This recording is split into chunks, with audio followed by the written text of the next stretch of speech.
Ladies and gentlemen, Tom Conrad coming back. We're starting a show called Talkin Murphy with Tom. We got some really exciting stuff on this show. We're going to talk preparing the perfect first aid kit. And then we've got a bonus. Stay tuned because we're going to talk political climate and it's going to be a good one. All right. We got a lot going on. So without further ado, welcome to AquaBrainTV. Tom Conrad. Tom, how the hell are you, man? Doing good, buddy. Yourself? All right, just hanging in there. How's Wyoming? I hear you. It's all right. I could complain all day long, but it's not going to get me anywhere. Nobody's going to listen anyway, so who cares? All right. Well, yeah. Hey, so this is our first Talkin Murphy. Sorry, Talkin Murphy with Tom. Talking with Murphy. Talking about Murphy. Talking about Murphy. And can you explain that a little bit, Tom? Yeah. So, as I explained to you earlier on the phone, Murphy he's a son of a bitch. Murphy likes to come at you when you least expect it. And I tell people, and we learn this in the military, man, what can happen will happen. If you're not prepared for it, you're going to struggle immensely. And then you're going to go into shock and you're probably going to get yourself hurt. So talking about Murphy is just Murphy's Law, man. What can happen will happen. And I tell people all the time, it's one of those things where if you don't train your brain, your body's not going to react. If your body doesn't react and your brain doesn't react, you're essentially just a sitting duck. So for years, man, we were special operations medics, and which is hilarious because the first three letters or first three numbers, 786. I was like, oh snap, yeah. So that's my old reigning unit from overseas. But yeah, I'm always excited when I see those three numbers together. But yeah, no. So again, you run as a medic, you see all types of weird stuff. And throughout the years, I've just kind of developed what I personally prefer to carry. And I've got my bag here. So it's a little bit bigger, right? We're talking first aid kit here. We're talking building the perfect first aid kit. Just building. It's not even perfect because what's perfection? It's right. Perfection is nothing ever goes wrong. So a perfect first aid kit you're never going to use. But everything that I essentially choose to carry on a daily basis, it's always if I like today, I had to go to the dang store, and for anybody that needs to hear it, I had a toilet issue, so I had to go buy a new toilet. Now I'm a little pissed off. $188 later, but I grab it out of my trunk of my car and I throw it in my Bronco and whoop out. And it's one of those things you never know what's going to occur. So like first things first, I always go with, and much like your house, you should always know what the setup is, right? Like middle of the night, things go bump. If you respond with a gun, you better know where your chairs are in the kitchen. You better know where, as opposed to turning on light switches, all that's going to do is give away your position. So you better just know your house. So same concept, know your equipment. So my first top pouch is always going to be your medical gloves. All right. Second thing, a tactical knife. This is a sergeant knife, Sarge first responder, also known as an officer's knife because you can't stab yourself, right? Ah. But it's got good teeth for cutting through through cloth. Really anything. I wouldn't use this blade per se for a seatbelt. However, it does have a seatbelt cutter. It's literally a finite razor blade inside this thing, and I've used it quite a few times. Not in motor vehicle accidents, but like on arrests where people had bags on and we were fighting them. And it's just a quick whoop, pull it out, cut the bag off, and there you go. And people are like, holy shit, why'd you pull your knife out? I'm like, well, cutting the bag off. He's in handcuffs. Once they're in it, you're not pulling them off. Yeah. But I carry this just because it's one of those things where it's a multi-purpose tool. My life consists of that. And I tell people all the time, it even goes down to food for me. And it sounds ridiculous. And people are like, what food? Well, how are you getting on this? And I'm trying not to go down that rabbit hole, but here we are. Tortillas, greatest thing known to man. Why? It's a bread source, right? You get your carbohydrates. You can put peanut butter and jelly in it, roll it up, bam, there you go. You don't like crushed bread. Who does? Who's like, I want the bread underneath all the heavy stuff. Well, tortillas are already compressed. So you can literally slip it in your backpack, you put her on your back, you go up to the mountains, you got peanut butter and jelly, i.e. goober. Goober's peanut butter and jelly, man. It's one of the greatest things out there because it's 2-in-1. You throw it on, you roll it up, you eat it, and you go.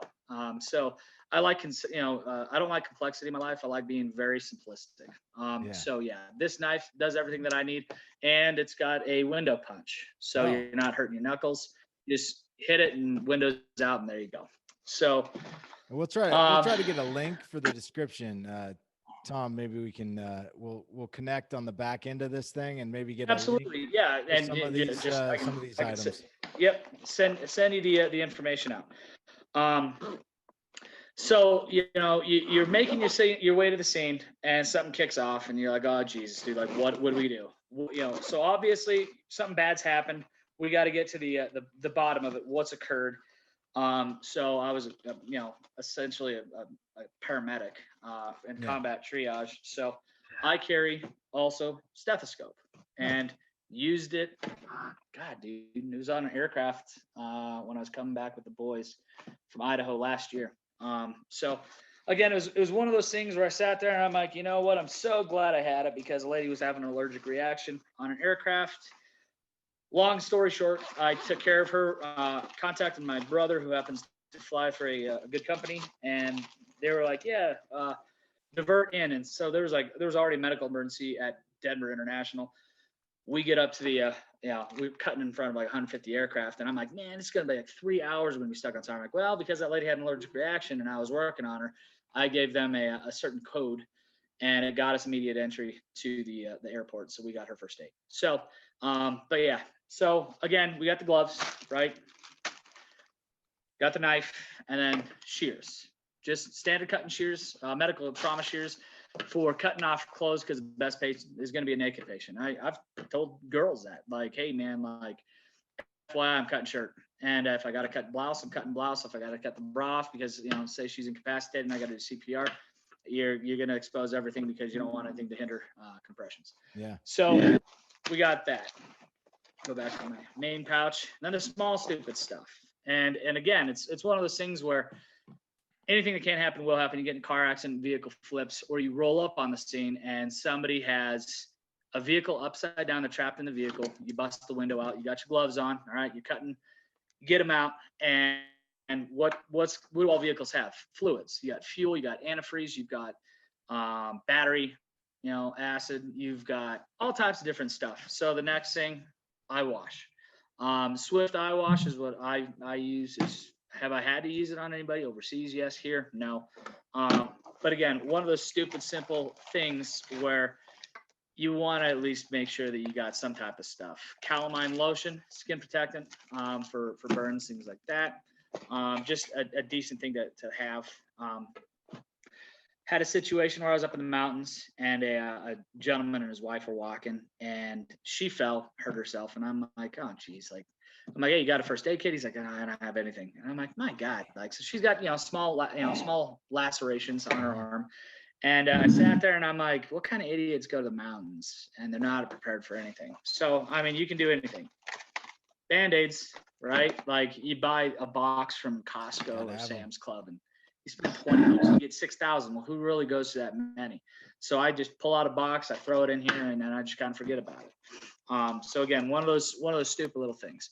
You ever go to the mountains and you got to go take a tube, right? Like, well, what happens if you get poison ivy or stinging nettle on you, right? Stinging nettle sucks. Anybody that's ever dealt with it, really, really aggravating and itchy. So next thing, cortisone. Cortisone cream, throw it on, good to go. And that goes back to something else. But so with Band-Aids, you need a Sporin. Just again, stupid, simple stuff. And then it goes back to triaging. So somebody's in a vehicle accident, you got them cut out, you're flushing their eyes. They might have a neck injury. Me personally, I've got cow collars or C-spine collars. They're breakdown. So they sit in the back of this. When I throw it on, it's actually at the very bottom compartment of the largest pouch. And then again, that goes back to you better know your equipment because where it is. Anything that can will happen. Murphy likes to kick you in the junk, and the last thing you want is seconds to turn into minutes because that's somebody's lifeline. And I don't want anybody wasting time when it comes to kid, my kid's taken care of. I mentioned gloves. I've also got surgical gloves as well, just because that's what I do. I've got suture kits. I've got needle decompression kits. I've got J tubes, which is or not J tubes. Well, I've got J tubes for to hold the tongue down. But definitive airways, I can do cricothyroidotomies or tracheotomies. So I've got everything for that. That's not anything anybody needs. Yeah. But you got the saline spray like self, right? You know Yeah. So, and that's why I'm trying my best not to open every single pouch, because that's what I carry because I've got certifications and I've got the experience. So what about like gunshot wound? So Asherman's chest seal, hands down. Asherman's chest seal is what we used overseas. Picture a whoopee cushion, right? And it sounds ridiculous. It's essentially what this is. It's a whoopee cushion, and I don't want to break those out because they're like $20 a piece. But it's a cylindrical disc. It's got a tab on it, right? So when you peel it off, you stick it to it. It adheres to the skin. Doesn't matter if there's blood, and it's got this little whoopee cushion valve, and it's exactly what it's going to sound like if you get shot in the chest and it's an entry and no exit. Say it's like a 22, or even a 9 mil, and it expands really well and punctures the lung. You're going to have internal air, or external air going into the internal cavity, and that's actually going to cause you're going to need needle decompression. So as if I say needle decom, that's what I mean, needle decom. But if for a regular person, throw an Asherman's chest seal on it, and it's 9 inches across, right? So it's pretty good size. In the middle is going to be a flutter valve. And what that does is all the positive air that gets trapped inside your body, because we got negative, it starts to come out, and you'll hear this as the air's trying to escape the body, and you're keeping the pressure off the lungs. And really, if you look at the thoracic cavity, like I'll just use me, right? So like we've got our lungs, like lungs and then the heart. Well, all that pressure is going to compress down on the lung, making it harder to breathe. And then it's going to continue pushing in. It's going to actually exacerbate on the heart, and your heart's going to start pounding harder because it's harder to breathe. And the faster your heart beats, you're getting closer to death, man, because your body's going into shock. So the Asherman's chest seal, hands down, it's tried and true. The military back in the day used to teach us those MREs, meals ready to eat. Cut a 6x6 inch square. If it's a single entry wound, you're going to tape it up on 4 sides. If it's an entry exit, you're going to quad the back, so it's going to be taped up on 4 sides, and you'll do 3. So when you lay the person over, the open side is on the side where any blood pooling, whatnot, it can actually drain out, and you take the pressure off of the good lung. So that was the old way. We got rid of that 2003, 2004-ish time frame. Actually, I think Asherman's chest seal was 2005. So about 2005 is when Asherman came out for all the combat gunshot wounds, GSWs that we were dealing with. So what about like anything? Oh yeah. So, and tourniquets, man, there's all types, dude. You can use a belt as a tourniquet. There's that whole myth of once you get a tourniquet on, they're going to lose the limb. It's been proven not to happen. We've got that golden hour now. So if you do put on a tourniquet, highly recommended. Always keep a pen, and not like a Bic pen, because those are really hard to write with. A permanent marker, man. Permanent marker, write them on the forehead, write on the arm, or that the arm that you put the tourniquet on. Write down T, large T, capital T, tourniquet, and then time. It's the easiest way to do it. When you're when you put on a tourniquet, you're obviously like say this hand just gets mangled, and I don't know, my lawnmower, because I'm an idiot and I got it running, I stick my hand under there. It tears off, and now I've got bright red spurting blood. Obviously, we know that's arterial bleeding. You never ever place a tourniquet on a 2-bone system. So you got your radial ulna, you got your humerus. Okay, it's single bone versus 2 bones. Same as our legs. You got your tib fib on your lower where your calf is, and then you've got your femur. You're going to go above the joint, tighten it down, and you're not going to go so tight that the person's in excruciating pain, even though they're already going to be in it. You're going to go until you watch the blood flow stop. Once the blood flow stops, you're going to cinch it down, lock it in place, and that's it, man. Time for the tourniquet was placed on that, that portion. And again, that's where your trauma shears are going to come into play, or a decent knife, because you gotta expose so they know what's there. You don't want to put it over clothing. Sorry, I got a cold. You don't want to put it over clothing, man, just because anything that might impede the stupid COVID. Not playing, by the way. Yeah, anything that might impede the tourniquet from working, it's going to affect it, man. So cut the clothes off, and there you go, man. Best patient's a naked patient. Next thing, you got ace wraps. Everybody knows what ace wraps are.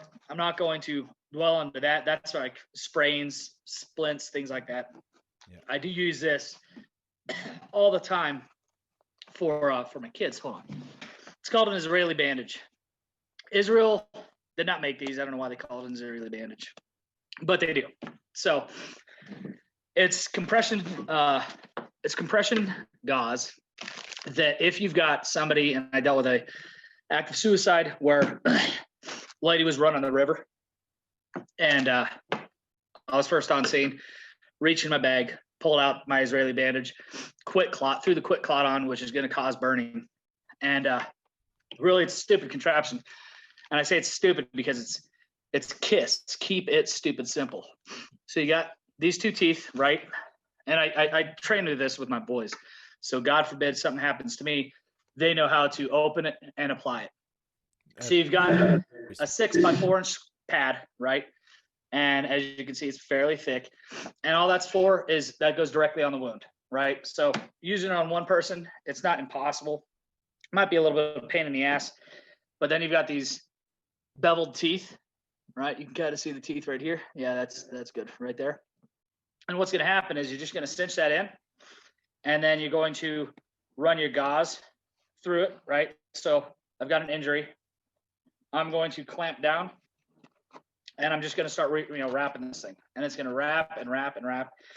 And it essentially, once you're stabilized and it's all in place, it becomes very, very tight and constrictive on the body. And what you want to do is compression to stop any bleeding that you got going on. So good God, it's already happened. So single person can do this. If somebody else has to learn it, you can. But is this going to be for like? I tell people. Pardon? Is this going to be for a broken bone? Is that when this is? So this is actually going to be for muscle tissue injuries, like where you've been cut. Compound. Yeah, you could use it for a compound fracture if need be. I wouldn't recommend it, but if that's all you got, that's all you got. I've got splints as well in this bag, but man, this is tight.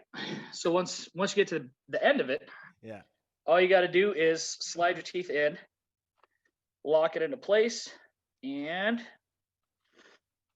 voila, there she is. Wow. You got yourself a hemorrhage control kit, right? Very, very stupid, easy thing to work with. It's essentially an ace wrap bandage, which you use for like a sprain, with an attached medical gauze. And then it's got the locking teeth to stabilize it and get it on the person. You can make these tight enough that you're going to constrict blood flow. Like you can probably, you can't really see it yet, but if I leave it on, leave it on, and you'll start to see the veins starting to pop up, because that's how tight you want it. Because again, you want to stop the bleeding. Yeah. Back in the day, they used to teach us a thing called ABC, airway, breathing, circulation, and we learned in the medical world that airway, you're not going to die, faster with airway. You're going to die faster from arterial bleeding. So we now do AABC, arterial, airway, breathing, circulation, and circulation is just your blood flow. So if you got somebody bleeding, you now know the go ABCs or AABC, and that's how you control the lifeline of that person. Arterial bleeding first, airway second. If the person's talking, can they breathe? Yep. So you don't have to stress that. And then the circulation is the minimal crap, the the cuts and, and whatnot on the human body. So again, that's what I recommend. Israeli bandages, quick clot saved that woman's life. Cause she did run that artery, the brachial artery down her arm, and was bleeding out. So it's one of those things where everyone's like, Jesus, like, you were pretty calm. I'm like, I don't know. So it's nothing I hadn't done before. Training. But at the end of the night, man, or at the end of the day, I started calming down. I'm like, Jesus, man, for one of my first police calls for an active suicide, that was pretty crazy. And everybody else was a little on edge, you know what I mean? But they had never seen that. And as I tell people all the time, Murphy's going to kick you in the teeth if you're not ready for it. What can happen will happen. Everybody's got a bad day. Everyone's allowed bad days. We don't know what the other person's going through. We're not there to judge. We're just there to get them home. So that's what I recommend. So for like A-straps, tourniquets, again, like I said, you can use a belt. I've got inside the bottom of the large pouch next to the cow collars, I have a secondary belt. That's no kidding. It's like a belt that you would use just for a satchel or a laptop kit. And really, if I got to tie it off, I'll tie it off. Use one of my, because in my bag I've got 2 permanent markers to do my tightening down for my tourniquet, and then I'm just going to wrap and tie off and keep it in place and stabilize the tourniquet itself. So you can do all types. I'll get you a couple links for good tourniquets that we use as cops. Water gel for burn relief. That's another good one. You guys, most people have seen that stuff. It's like that aloe green gel. Yeah. Burn relief stuff like that. That's stuff that I carry in there. The small things now, like what nobody ever thinks of, and it's hilarious to me because I'm like, God, man, like, how did nobody ever think? Pardon? This is the good stuff. I wouldn't say good stuff. It's the stuff nobody thinks of. Hey, Tom. So you go to the mountains. We got to get you on a mic or something, man, or something. We're getting. Yeah, dude. Well, I apologize. I'm kind of cheap and lazy, so I don't have one. No, but so it's one of these things, man, where I talked about Benadryl. Serious Benadryl in the bag. Keep it there. Why? Because at like Costco, Sam's Club, if you buy one bottle, you get another bottle for free. It's like, well, I'm not going to go through 600 tablets of Benadryl. Yeah, we've got seasonal allergies in my house, so whatever. Ibuprofen, aspirins, Tylenols, whatever, because you might be up in the mountains, somebody's a little dehydrated. They're pushing fluids, they're just not feeling good. Here's some aspirin, here's some Tylenol, whatever. Or if you get like an injury where you. Oh, we don't promote Tylenol on this. Oh, okay, that's fine. This channel. So, ibuprofen though. Ibuprofen, great thing. That's all good. But so like ibuprofen, it's great for. That's all good. So ibuprofen, if you got a sprain, pop 2 ibuprofen. 200 milligrams of 400. I can run 600 to 800 and not even feel it because thanks military. But ibuprofen helps with sprains, so use that. I've got cold compresses in my bag as well. So you crack the bag, and like the internal chemistry of this bag freezes, and then you apply it with Ace Wrap, and there you go, man. Cold compress. So along with that, you ever been on the road with your wife or your kids, and they're like, "Oh, I don't feel good, Dad. I think I'm gonna throw up." Right? Happens to everybody. Man, Dramamine, buddy. So one of those good things, fast-acting motion sickness relief for children and adults. Small little bottle is like $1 for motion sickness or somebody that's just not feeling good. So Phenergan is something that I used to do in the military where it's a suppository. So whoop, up the butt, and it keeps you from being nauseous. Well, I'd rather just give somebody Dramamine, have them, pound some water, close their eyes and relax for a little bit, and that's it. So like I said, I got all types of weird stuff. I've got my splint, right? Oh yeah. Yeah. Let's see if I can get that lightweight blanket. I've got 4 inside there because it's not going to happen at daytime. It's going to happen at night. So that's my belief. So I just stick with it. If a vehicle rolls and I've got 40 minutes to try to keep these people warm, and they're bleeding all over. Do I want to get them in my nice car? No, but here's a blanket. Here you go, buddy. Cover them up, and there you go. Also with that, I've got multiple sets of clothes. Sorry, got a young lady texting me right now. But yeah, so I've got multiple sets of clothes in my vehicle, just because you never know what's going to happen. Sometimes you might eat the bad Taco Bell and crappy pants, whatever. But I've always got extra clothes in my vehicle, just in case. And I've got one in my Bronco, and it's mainly for hunting. I've got one in my car just because if the kids are like, hey, I'm tired, and like we went up to Bear Lake, Utah last year, and as opposed to carry blankets for them individually, my whoopee. Do you know what a whoopee is? I don't. It's a military blanket that we would damn near go to war for. This thing is hands down the greatest. It's got tie-off points, so it's a poncho liner essentially. But it's made of silk. Interior, it's thin cotton, so it retains heat. I've got, I don't know, probably 12 of them all throughout the house. Boys have them on their beds. I can't make that up.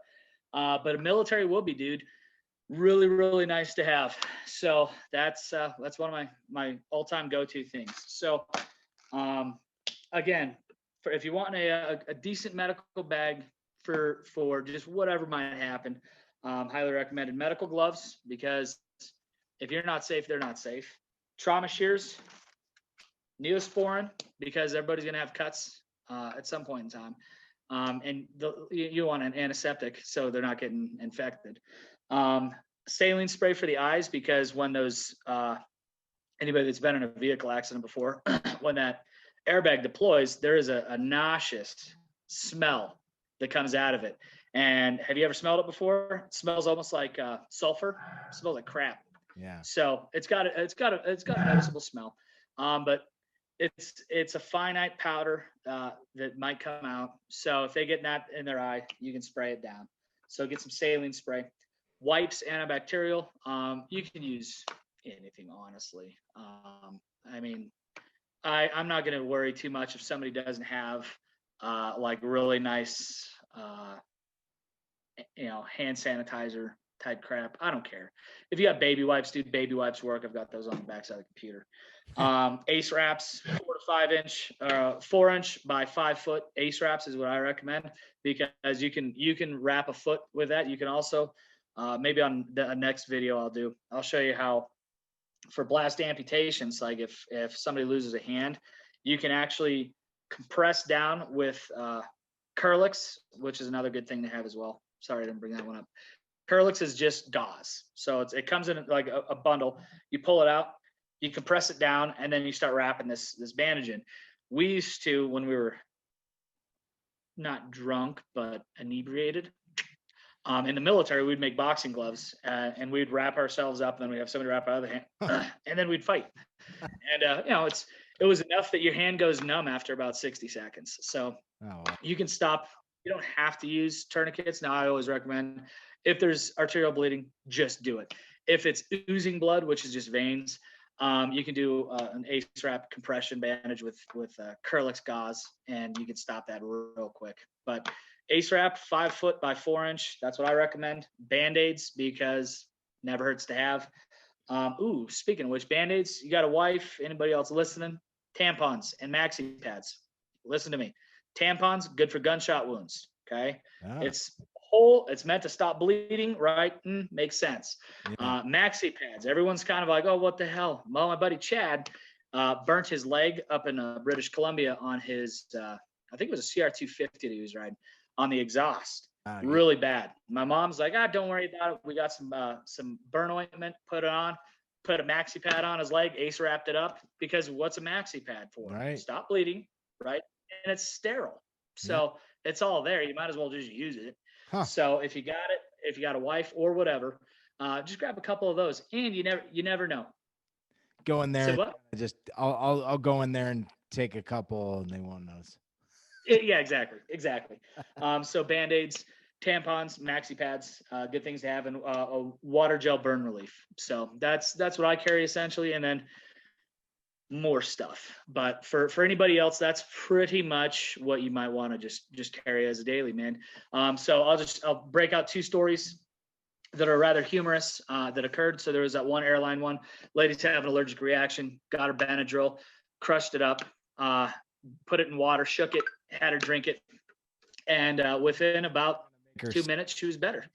And pardon? I thought that story, I thought you were going to say I crushed it up and I made her snort it. And then you were like, oh no. No. So funny fact, I do have a pill crusher and I would do that. If the person is having troubles breathing and they can't talk, if they can't talk because their throat's swollen up, I'm going to crush it and have them snort it because it's almost immediately in the blood system at that point. That's why people do cocaine. FYI. Funny, you don't think about those things as not being a junkie, but you know. Yeah, and it's true. Like I never would have thought about snorting pills, but you can. So I've got a pill crusher for that just in case. But I also have liquid Benadryl as well. Never know. So there was that one. Then there was another one where an individual had thrown a log at a tree and caught him in the face, gave him a cranial laceration. I put 62 staples into his head. Had an IV bag, so I was flushing him out with. And again, it's like, what the hell were you thinking, man? Oh, I was trying to show off in front of my girlfriend, man. I'm like, well, you're an idiot. And so he ended up getting airlifted out because, I mean, there was just peat moss and like all types of bark and crap in there. And it's life. But whatever can happen will happen. That's Murphy to the T. And if you don't train, man, you're gonna fail yourself and everybody else. So that's what I tell everyone. Just practice, man. When was the last time you put a Band-Aid on yourself? Like you do it all the time. You don't think about it. Well, what about your kids? What about if daddy falls? Oh, and yeah. So do your kids know how to do it? And just start training people that are in your life, that are in your immediate area. Train them to your standards. And my standard is I want to live till tomorrow. So I will do whatever I can to make sure that I've got a better chance of that. And I teach my boys. So that's what I recommend. Thank you so much for no worries, man. Your kid. Well, I'm gonna shake him down for a list that I can put in the description. I'll get you. Hey, so we got a couple more minutes here in the show, and I promised the audience a little bonus material. So let's talk politics, Tom. I know you got a couple stories, so it's a hot time right now, and I try on the show not to talk too much political stuff, but I know that's cool. We were talking, and you had some theories, or you had a coworker that had a theory, or. Yeah, so the theory was, and everybody said, whoever watched the debates, with Donald Trump kind of going hardcore at Biden, I sat there and I'm like, dude, shut up, man. Like, what are you doing? Like, don't act like an asshole. And then all of a sudden, it was briefed to me what a percentage was, and I was like, what? The way he acted, the way he was like, F that and screw you and you're an idiot and calling him out and calling this kid out for being a cokehead and like everything, there's certain, I'm not even going to say, it's not race related. There's just certain people that they do agree with that. Like, I'm not the biggest dude in the world. I'm not the strongest guy in the world. But if I believe that you're an asshole, I'm going to call you an asshole and I'm willing to fight because I believe in it. Well, so evidently, Trump, after the debate, shot up to like 24, 26% for black voters. And he was sitting at like 12 or like 18, something like that. So he went up just off of that because, a lot of my black buddies, they're straight shooters, man. They're going to tell you exactly what they think. Why? At the end of the day, they don't give a damn. They're still going to go home. They're going to go to bed. You're going to sit there and strew about it, and it's not going to affect them. So I think and this is what my buddy's hypothesis was. Trump did it because he's gaining it. He wants to go for more minority votes. And I sat there, I was like, that's actually interesting. That I'm looking, and he's sitting right now all-time high for any Republican ever for black voters. And I'm like, damn, dude. And then you start looking at like the Candace Owens, and then you start looking at like all the other black conservatives that are out there, and I'm like, Jesus, dude, they've got a huge following. And they've got rallies and rallies and rallies, and people are like, we're tired of it, man. So I'm thinking maybe Trump being an asshole and kind of making me uneasy was actually a benefit for him. I guess time's gonna tell. We got November 3rd around the corner. Me personally, does he act like a president? No. Is he crass? 100%. But so am I. So who am I to judge anybody if they're smart asses? At the end of the day, if you're gonna go and sniff my goddaughter though, and put your hands on her breast or her budding breasts, right, I'm fucking shit up. Right. Just me. Yeah. Yeah. So I'm going with I'm gonna go with Trump personally, because everything about Biden, man, it's not sitting well with me. It ain't kosher. We got all these documents this dropped, dude, about his family getting $10 million by the Chinese just to have a meeting with the big man. And that's all it said was, $10 million to meet the big. And it's like, what the fuck's that mean? Yeah, where's this $10 million? Seen some. This guy gets kicked out of the military, right? He doesn't have a job, but he gets a job because dad has him working for the Ukraine, where Biden now admits, yeah, I told him you're not getting, $1.2 billion if you don't do what I say. And that's get rid of this guy that was investigating my son. All right, cool. So his son doesn't have a job, but if you don't mind asking, what kind of house do you have? Is it like a 6,000 square foot house? Say what? A modest house. Right? Exactly. A modest house. I spent $225,000 on my house, and then I had to refinance, had to pay off somebody, whatever, $70,000. So I'm sitting like 240 now, like 235 to 240, because I had I paid off X amount, and then I had to put on another 70,000. Anyways, well, why has he got a $3 million house if he doesn't have a job? Anybody? Yeah, that's where I'm at. So Trump, we knew he was a billionaire. We knew he was an asshole, right? He had that show, "You're fired. You suck. You're an idiot. You're fired." Like, well, okay. Like, I was in the military. I'm a fucking cop now. I'm used to that. So to me, it doesn't affect me. Maybe some people are a little soft-footed and they're not used to getting hit in the jaw. Maybe they don't like that. Well, at the end of the fucking day, I don't care. I want somebody that's not going to get pushed around. And if you're going to bow, Obama, just saying, if you're going to bow to a fucking, the king of whatever, Saudi Arabia, and it wasn't like a bow, dude. That guy was like crotch level bow. Like, come on, man. Nobody's ever bowed to that, dude. What are you doing? So again, man, I'm gonna stick with Trump. I wish me personally, if it was Candace Owens going in against Trump, I would have gone for Candace Owens immediately. Candace Owens, she's a very smart lady, articulate. She's well versed. And she's now called an uncle. I don't even know if they call women Uncle Toms, but she's an Uncle Tom because she's articulate. She's smart. She married a white guy, and now that's a bad thing for her. Like, what the hell, man? Like, let people be happy. My ex is Mexican. Like, who gives? Yeah, I mean, so to me, man, everyone's so hard up on bringing race into it. It has nothing to do with race, man. It has everything to do with what this country was founded on. Right. And Tom, I mean, you've got to look at all the possible choices, and who can you put? So let's just say Democrat, Republican. Who are you going to put to represent your party? And this was the choice that was made, and potentially for a reason, right? I mean, if they actually want somebody in there that was going to stand a chance against Trump, then they should have gone. They should have gone with somebody other than. I mean, Biden. Yeah. So and they really. I mean, even Bernie Sanders scares the hell out of me. Honestly, it's just not feeling that socialist vibe, dude. Like, I lived over in Germany, been all over the world. I've seen what not really what socialism does, but I've read up on Venezuela. That's a shithole. China, shithole. North Korea, shithole. So it's like, well, they have enough people. They had enough people that they could have put in.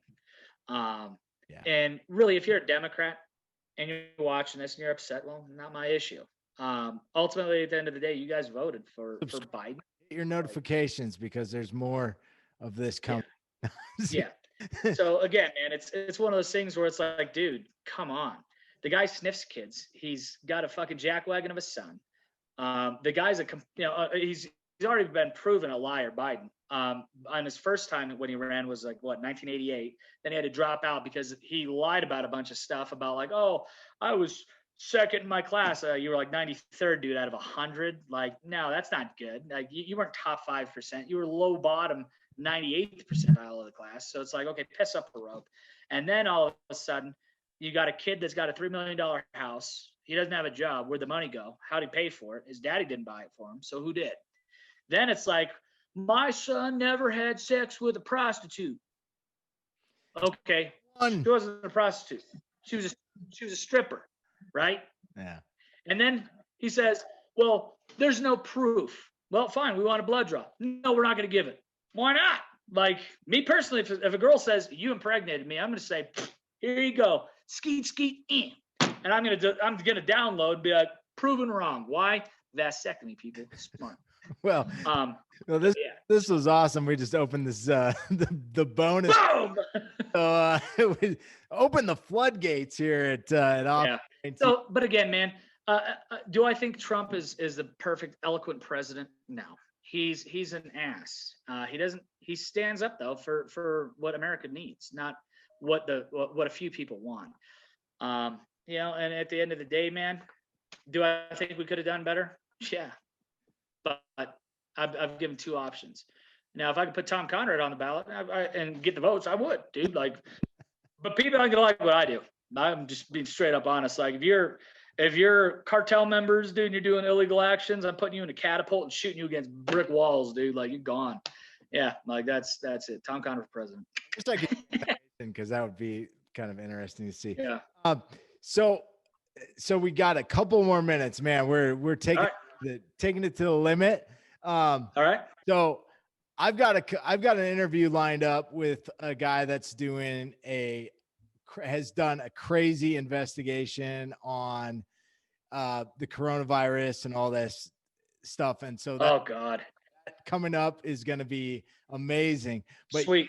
You made a comment to me on the phone about a theory about what happens after the election.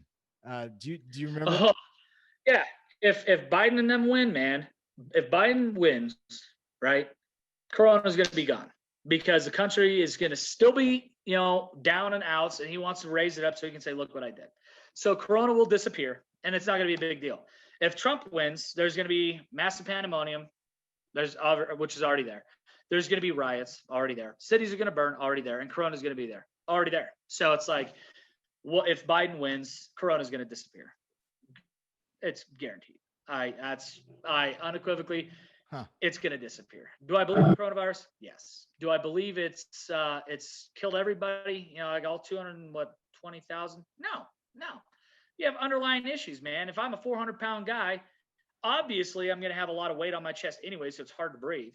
Then all of a sudden I get coronavirus, and maybe I don't have decent medical insurance because I don't have a job and I'm living in mom's basement. Well, could that possibly kill me? Yeah. So, there's existing conditions that are out there that coronavirus, affected, but these ultimately didn't kill these people. It's not like, I don't know, swine flu, like that.